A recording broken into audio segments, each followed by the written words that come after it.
Au nom du Père et du Fils et du Saint-Esprit. Amen. Bien-aimés dans le Seigneur, bonjour. Aujourd'hui, nous débutons avec une nouvelle activité conformément selon notre objectif de notre chaîne YouTube. La prédication des textes du dimanche. Chaque dimanche, vous recevrez à travers notre chaîne YouTube une prédication des textes du dimanche. Et nous commençons par ce 3e dimanche de l'Avent, année A. Bien-aimés dans le Seigneur, suivons attentivement les lectures, toutes les 3 lectures que l'Église, notre mère, nous a proposées pour ce 3e dimanche de l'année A, de l'Avent. La première lecture est tirée du livre du prophète Isaïe, chapitre 35, versets 1 à 6 à verset 10. Écoutons attentivement. Les déserts et la terre de la soif qui se réjouissent, les pays arides qui excitent et fleurissent, qui se couvrent de fleurs de champs, qui exultent et crient de joie. La gloire du Liban lui est donnée. La splendeur des Carmel et des Saron. On verra la gloire du Seigneur, la splendeur de notre Dieu. Fortifiez les mains défaillantes, affermissez les genoux qui fléchissent. Dites aux gens qui s'affolent, prenez courage. Ne craignez pas. Voici votre Dieu. C'est la vengeance qui vient, la revanche de Dieu.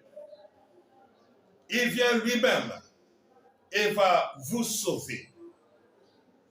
Alors, s'ouvriront les yeux des aveugles, les oreilles des sourds.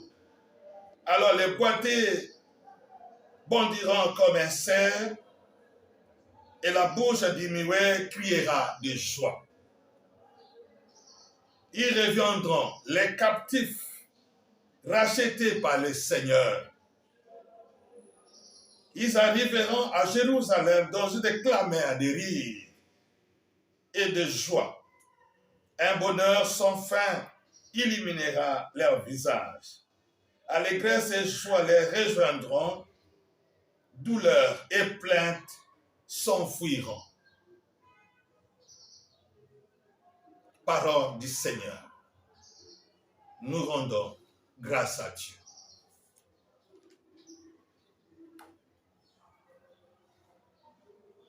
Deuxième lecture de ce 3e dimanche de l'Avent dans l'année A est tirée du livre de Jacques, chapitre 5, versets 7 à 10. Écoutons attentivement. Frères,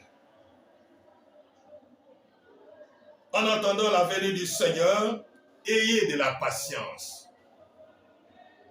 Voyez le cultivateur, il attend les produits précieux de la terre avec patience, jusqu'à ce qu'il ait fait la première et la dernière récolte. Ayez de la patience vous aussi et soyez fermes, car la venue du Seigneur est proche. Frères, ne gémissez pas les uns contre les autres. Ainsi, vous ne serez pas jugés. Voyez, le juge est à notre porte. Frères, Prenez pour modèle d'endurance et de patience les prophètes qui ont parlé au nom du Seigneur. Parole du Seigneur. Nous rendons grâce à Dieu.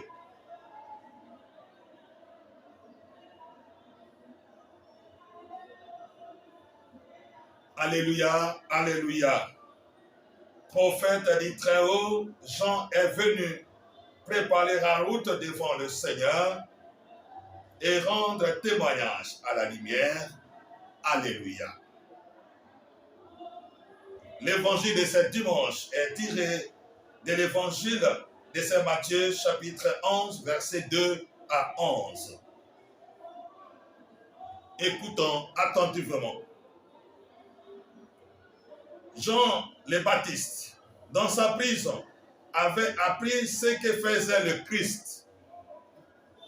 Il lui envoya demander par ses disciples, est-il celui qui doit venir ou devons-nous en attendre un autre?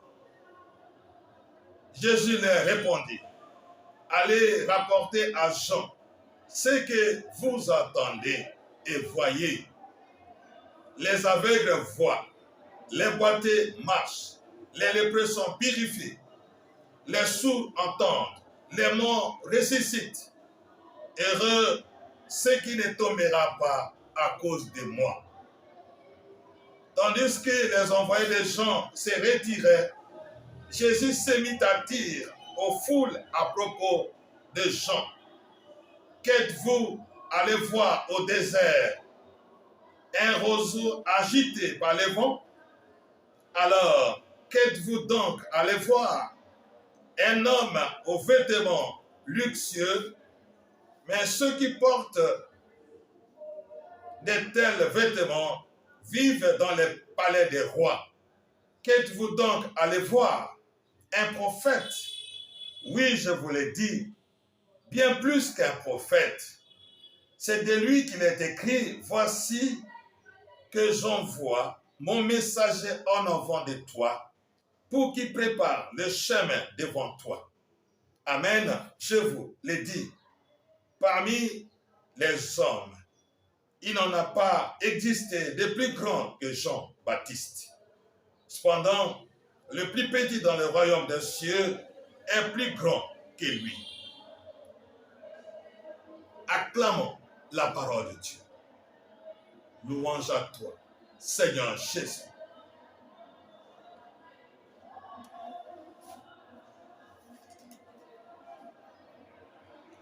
Bien-aimés dans le Seigneur, en thème d'ouverture de ce dimanche est écrit, soyez dans la joie du Seigneur, soyez toujours dans la joie, le Seigneur est proche. Bien-aimés, le troisième dimanche de l'Avent est appelé le dimanche de la joie. Le dimanche de la joie. Je ne sais pas, ça fait combien de jours tu n'as même pas souri dans ta vie? As-tu vraiment la joie aujourd'hui? Eh bien, dans ce dimanche, je t'apporte la joie. Soyez dans la joie. Oui, je vous le répète, soyez dans la joie, nous dit Saint Paul. Soyez dans la joie. Aujourd'hui, soyez dans la joie. Que la joie du Seigneur soit dans ta vie, soit dans ton cœur. Soyez dans la joie. Bien-aimés dans le Seigneur, vous savez, la joie comme le sourire sont contagieuses. Et je veux que ta joie soit contagieuse. Soyez dans la joie, parce qu'on n'achète pas la joie. Malgré la richesse que tu peux en avoir, c'est le don du Seigneur. Soyez dans la joie. Et essayez de sourire, bien-aimés, dans le Seigneur. Le dimanche, c'est le dimanche de la joie. C'est pourquoi le texte commence par le désert. les pays arides, la terre assoiffée. Nous sommes dans la première lecture tirée du livre du prophète Isaïe, chapitre 35, verset 1 à 6 à verset 10. Le désert, les terres arides, terre assoiffée. Le prophète a dit, exultez de joie, réjouissez-vous, car le Seigneur lui-même, il vient. Lui-même, il vient pour intervenir. Il vient pour mettre fin. Il vient pour recommencer. Il vient pour restaurer. Oui, il vient. Je ne sais pas. La vie que tu vis maintenant, je ne sais pas. La situation que tu traverses en ce moment. Je ne sais pas les circonstances que tu vis en ce moment. Mais je sais qu'aujourd'hui, il y a plusieurs déserts. Aujourd'hui, il y a beaucoup de terres arides, des guerres partout, des morts, des assassinats, des pandémies. Le monde bouge en ce moment. Et les nouvelles ne sont pas toujours bonnes. Bien-aimés dans le Seigneur, les gens, en suivant les informations, tu te réveilles très bien, mais les informations parfois vous rendent triste. Bien-aimé dans le Seigneur, peut-être tu es triste en ce moment. Peut-être tu traverses un désert au niveau de ton foyer, au niveau des sentiments, au niveau des relations, au niveau de ton travail. Peut-être ça ne va pas en ce moment. Peut-être votre situation est aride. Qu'est-ce que tu vis en ce moment, bien-aimé dans le Seigneur? Peut-être ça ne va pas. Et les textes commencent par là. Isaïe commence par là. Ça ne va pas. Les déserts, les terres arides, peut-être c'est ta situation que tu es en train de vivre. Peut-être c'est le moment. Aujourd'hui, peut-être ça fait des années que votre situation dure, perdure, insiste. Vous avez beau lutter, mais ça ne part pas. Tu n'arrives pas à s'en sortir. Tu n'arrives pas à se débarrasser. Tu n'arrives pas à avoir la paix. Beaucoup de déserts aujourd'hui. Quel est le désert que tu vis en ce moment? Le divorce, le chômage, la maladie, les incompréhensions, les soucis de finances, le voyage, le blocage, les problèmes de famille. Beaucoup de déserts que les enfants de Dieu sont en train de traverser. Mais n'oubliez pas, le psaume 34, verset 20 dit, le malheur atteint tout souvent le juste, mais le Seigneur l'en délivre toujours.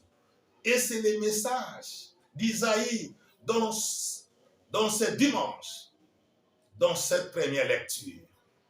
C'est le Seigneur qui vient. Il vient nous délivrer. Il vient changer les données. Il vient nous donner la joie.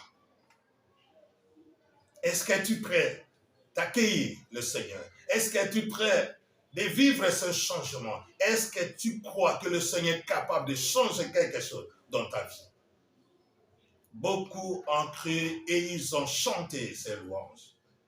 Beaucoup ont cru et leur vie ont recommencé autrement. Est-ce que toi aussi tu crois que le Seigneur est capable d'intervenir dans votre situation? Et c'est ça le message d'Isaïe. C'est le Seigneur qui vient intervenir dans nos déserts. Il vient changer les données. Il vient bouleverser les fondements. Il vient nous donner une autre vie. Oui, il n'y aura pas de sourds. Il n'y aura plus de boités. Il n'y aura plus des aveugles. Il n'y aura plus de captifs. Voilà l'image que le Seigneur nous donne en ce troisième dimanche de l'Avent. Des gens libérés, des gens libres, des gens heureux dans leur vie. Mais uniquement si nous sommes avec le Seigneur. Ça, c'est les œuvres que le Seigneur est en train de réaliser. Il n'y a que lui qui peut faire de l'impossible dans notre vie.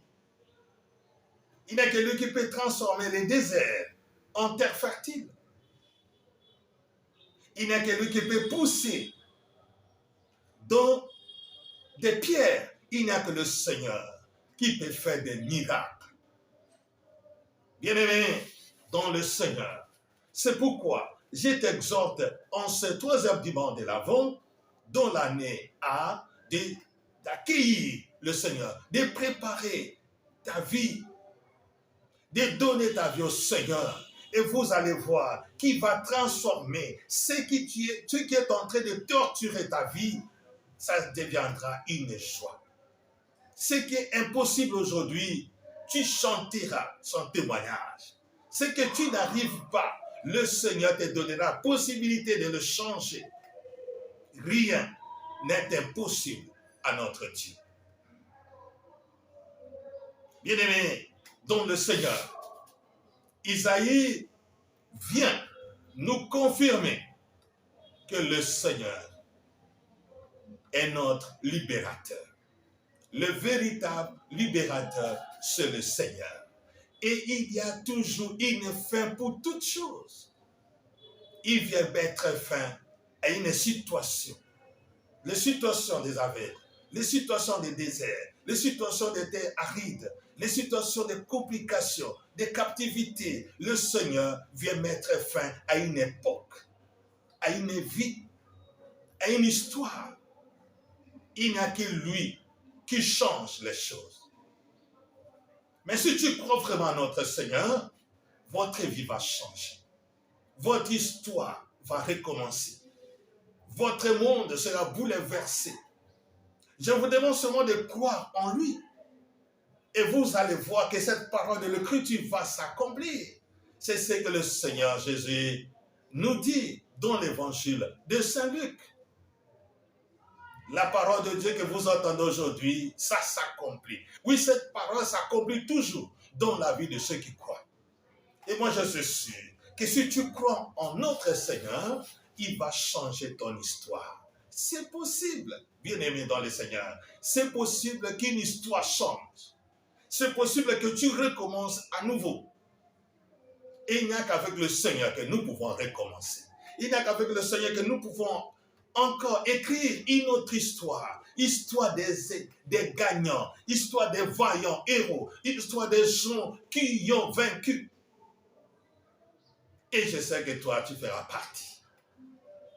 Mais c'est pourquoi nous dit Saint Jacques, chapitre 5, versets 7 à 10, soyez patients dans votre situation. Regardez seulement le Seigneur. Il n'y a pas d'autre solution dehors de lui. Vous allez voir, bien-aimés, dans le Seigneur, vous aurez peut-être des variations des réponses, mais vous ne changerez pas votre situation. Vous aurez peut-être des réponses éphémères, mais la situation va demeurer dans votre vie. Vous allez vous embarquer dans des situations que tu n'arriveras même pas à s'en sortir. Parce que si le Seigneur n'est pas là, si le Seigneur ne construit pas la maison, alors les constructeurs travaillent en vain. Bien-aimés dans le Seigneur, alors soyez patients. Soyez patientes. Ayez de la patience dans votre vie. Regardez seulement le cultivateur. Et ça, c'est l'image que Saint Jacques nous donne dans ce troisième dimanche de l'Avent. Il y a la joie, c'est vrai. Le Seigneur va venir, et ça, c'est la vérité. Il vient pour changer, bouleverser. Il nous apporte une réponse. Il nous apporte une vie. Il nous apporte la joie. Et c'est vrai. Tous ceux qui ont connu le Seigneur, ce sont des gens heureux dans leur vie. Et je veux que toi aussi, tu participes à ces multitudes de gens qui ont connu la joie dans leur vie et qui témoignent de leurs rencontres avec le Seigneur. Mais soyez patients comme un cultivateur. Lorsque un cultivateur travaille le champ, il prend son temps. Il sait que les graines vont pousser d'un jour à l'autre. Et ça sera mûr. Il va manger. Il n'est pas pressé. Nous sommes dans un monde où tout est calculé. Vous connaissez le slogan. Le temps, c'est l'argent. Et ce temps de l'argent a amené un monde de pressés, de précipitations. Les gens sont toujours pressés. Ils cherchent toujours des réponses rapidement. Mais Saint Jacques nous dit, soyez patients. Parce que c'est le Seigneur qui agit. Parce que c'est le Seigneur qui vient. Parce que c'est le Seigneur qui viendra nous libérer. Alors, attendons le Seigneur. Soyez patients. Bien-aimés dans le Seigneur. Demeurez dans l'attente. Ne quittez pas le chemin de l'attente. Patientez. Pourquoi tu es pressé? Pourquoi tu veux à tout prix et maintenant? Pourquoi tu peux toujours forcer la main du Seigneur? Bien-aimés dans le Seigneur. C'est pourquoi Jean-Baptiste en prison, il voulait aussi forcer la main du Seigneur. Dans cette situation de prison, personne n'est content. C'est une situation inconfortable. Bien-aimés dans le Seigneur, Jean-Baptiste emprisonné, il mourra en prison. Mais il voulait savoir quelque chose. Ce n'était pas parce qu'il n'avait pas la foi. Ce n'était pas parce qu'il ne croyait pas en Jésus. Il croyait en Jésus, c'est pour qu'il envoyait les gens. Mais bien-aimé dans le Seigneur, ce qui m'intéresse ici, peut-être l'attitude des gens, c'est ton attitude. Nous avons toujours prié. Envoyer les gens, c'est Jésus, c'est une façon de prier. Toi aussi, tu as déjà prié. Et peut-être tu n'as jamais eu une bonne réponse. Peut-être tu n'as jamais été satisfait. Peut-être tu n'as jamais eu la paix. Mais je vous dis, c'est bien-aimé dans le Seigneur. Écoutez la réponse de Jésus en ce moment. Il dit, va dire à Jean ce que vous entendez et ce que vous voyez. Qu'est-ce que toi tu entends? Qu'est-ce que toi tu vois? Qu'est-ce que toi tu entends à travers le monde? Qu'est-ce que toi tu vois, ce que le Seigneur est en train de faire? Je dis toujours aux gens, le Seigneur qui guérit ton frère qui est à côté de toi, il n'est pas loin de toi. Le Seigneur qui fait un miracle dans ton église, il n'est pas loin de toi. Le Seigneur qui guérit quelqu'un dans ton quartier, il n'est pas loin de toi. Bien-aimé dans le Seigneur, qu'est-ce que vous entendez? Qu'est-ce que vous voyez? Est-ce que tu as les yeux de voir? Matthieu chapitre 13 dit, ils ont les yeux, ils ne voient pas. Ils ont les oreilles, ils n'entendent pas. Afin que les bénédictions de l'Éternel ne soient pas sur eux. Afin que la parole de Dieu ne puisse pas s'accomplir dans leur vie. Peut-être tu n'as plus les yeux de voir. Peut-être tu n'as plus les oreilles pour entendre. Mais le Seigneur remet des envoyés des gens sur une piste très intéressante. Ce que vous entendez, ce que vous voyez, doit vous ramener au Seigneur. Doit vous ramener à la parole de Dieu. Doit vous ramener à ses promesses. Peut-être tu n'entends plus. Peut-être tu ne vois plus. Peut-être ce que le Seigneur est en train de faire, ça ne te regarde même plus, ça ne te concerne même plus. Bien-aimé, dans le Seigneur. Et Jésus de continuer. Les sourds entendent, les boiteux marchent, les aveugles voient, les morts ressuscitent. Le Seigneur est à l'œuvre dans notre vie. Le Seigneur a déjà commencé son travail.